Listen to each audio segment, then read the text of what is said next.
Officials.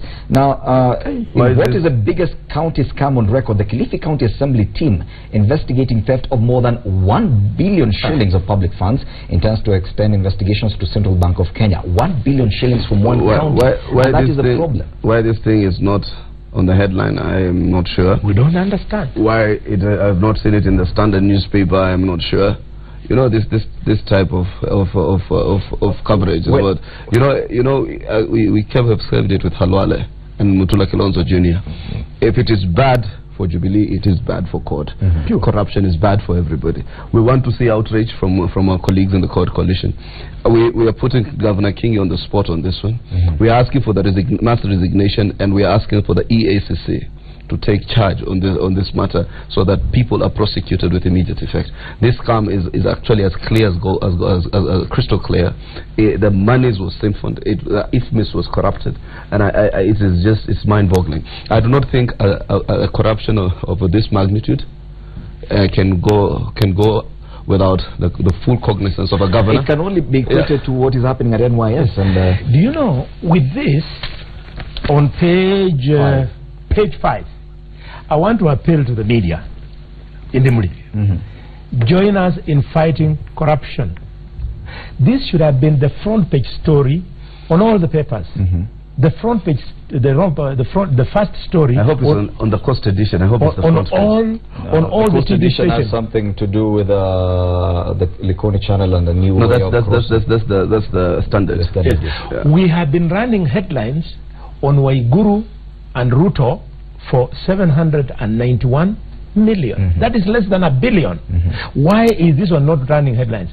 What's more, in Kakamega, where a stadium being built for 1 billion shillings, one project, has collapsed, and it has never hit the headlines. And following that, the procurement office was broken into inside a job because no door was broken, and computers from procurement department have been stolen. It has captured a very small thing in the newspapers. Those should be the headlines, and therefore, because Kakamega is COD county and Kilifi is COD county, Hassan and I, as deputy party leader within the COD coalition and secretary general within the COD coalition, we are leading in demanding that these two governors step aside for proper investigations to be done. And we are appealing upon Raila Odinga, Kalonzo Musyoka and Wetangula to be on the front line in condemning the theft in Kilifi and Kakamega, just as they have been on the front line in condemning theft at the Ministry of Health and at NYS. And of course, it should be noted that both governors of Kilifi County and Kakamega County come from the ODM party. You come from Ford Kenya and you come from Wiper. Jubilee, what do you say about this? It has been no, there has been a lot of corruption. Well, I'm just joking. In this country there has been a lot of corruption at the county level. Of course, also we do have corruption at the national government level. But when you compare the level of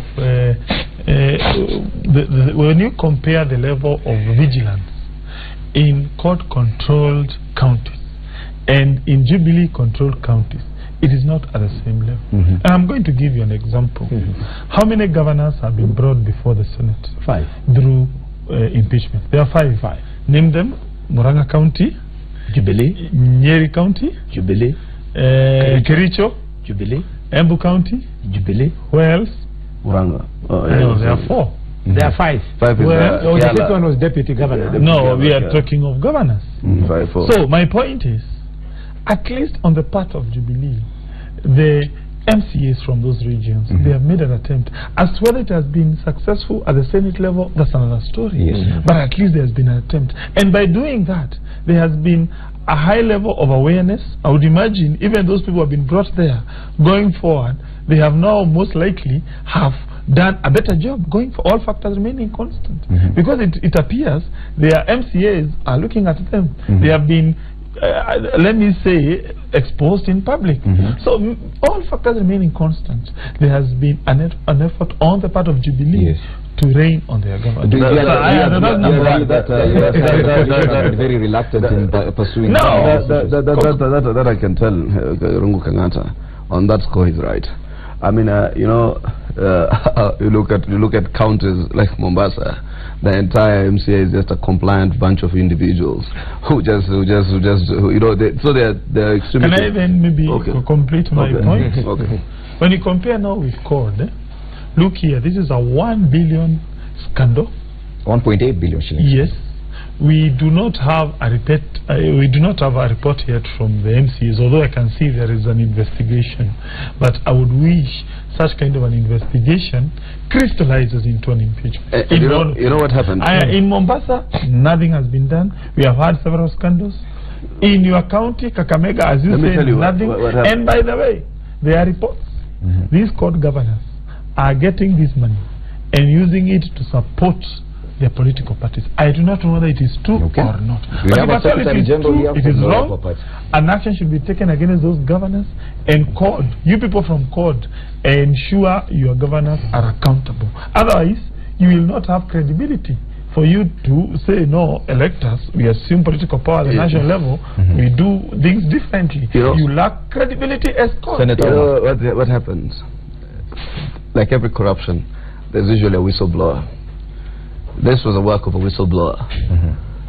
A young man who had it and decided to spill the beans. And that's why he was able to paint a picture of the entire architecture of the theft. So, and I'm sure there's this levels of theft happening across counties. But some of these whistleblowers have been suffocated immensely. In fact, the ESCC also is partly to blame. I know of a very active investigation for the last 2 years in Mombasa County. It pains me that they should either conclude and say, yes, we are prosecuting, or no, we are not prosecuting. But what has happened has been there's been an allegation of a massive cover-up. I've even talked to the CEO about it, that you need to get your acts right on this one, because I'm a state officer myself, and I have the right, or public officer for that, to be able to demand answers from state agencies. So that said and done, I think there's a way in which on this score that we have performed dismally when it comes to matters corruption, because these are the people who I'm thinking are using this money sometimes to compromise county assemblies. They're using it to oil some of the investigative officers, so therefore they're then able to put everything under the wrap. So on one score, there's one issue. I will agree with you on many issues fundamentally as in political terms, but on matters of corruption we will never agree. If you're corrupt, you're corrupt. You must be told. You cannot tell me that we need to seize Jubilee and then we fight on. These are cartels that will manifest themselves in our government. These are the cartels that will capture the political space. We have allowed today cartels to manage a political space on both sides. They are the ones, unfortunately, giving the perception that they are funding these parties. They are the ones who are occupying this space and influencing positions. They are the ones who are funding this space and influencing outcomes of nominations. So I think when our political parties are managed by cartels on either side, then we stand the risk of losing, the progressive capital that we have created. But lastly, I can tell him for a fact, we stood firm that Governor Mutua be prosecuted for the scam on matters of the procurement of cars, and he had a vote which he called the confidential vote, something unheard of. He had a confidential vote, and we asked what's a confidential vote. That was only a residual vote on the Senate level. Absolutely. How come you not done the same for this? But we were from court, but we were pushing hard that matter be dispensed. No, I pulled off. At that time, he was our man. Trust me. He only changed the other day. How come you've not done then we pulled off because this was the new scandals that are emerging, and this is what these guys have refused us to do. The vigilance. We had wanted this oversight fund to ensure that we are able to preempt corruption. Money comes to preempt corruption before it starts. Yes. Before you take a break, I want to give you a point to comment. Irungu is almost 100% right in what he has said about the role of MCAs of CORD vis-a-vis Jubilee. I have a lot of warm words about Jubilee MCAs. They have tried. As far as the CORD MCAs are concerned, they have been held captive either by the monies in the hands of governors or by the political muscle within the coalition.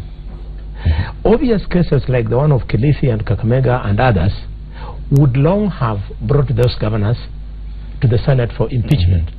This has not happened. Look at what happened in the Nairobi County. When an MCA moved with a motion of impeachment, you saw how he was physically molested and attacked by members of his own coalition. It should not be lost to those called MCAs that even in Nyeri, the MCAs who moved an impeachment motion were actually from Jubilee. So the fact that an MCA belongs to a particular coalition doesn't mean you cannot move. We have the same history for it. When we moved motion of censure against Kimunya, we were in luck with Kimunya. But we still had the courage to do the same. It begs for two things. The first one, a remark on EACC. EACC, the CEO shocked me the day before yesterday when he told the country that he has got 7 governors who he has recommended for prosecution. And when asked who are these people, he said, I cannot name them. Kenyans must know that the Ethics and Anti-Corruption Act obligates the CEO to table that report in the National Assembly, telling us to make it public. Yes. So that he has denied it, it means he's pursuing a different agenda. He's abetting corruption. The second one is the ideal. The ideal would be, and how I wish it would be the case, that since CORD we are going to win next year's election because of our consistent fight against corruption. Yes, we are going to win it, but why don't we, Hassan, you are a Secretary General, be courageous enough? We deny nomination certificates to all those candidates. Our Tononoka declaration of 2nd of October 2016 made it very clear that anybody implicated in mega corruption, if you're a person who has been implicated in one way or another of any other illegal trade or whatever, shall not be a beneficiary. We now need to take another break and enjoy some music, but we'll return and continue with our discussion right here on Citizen TV.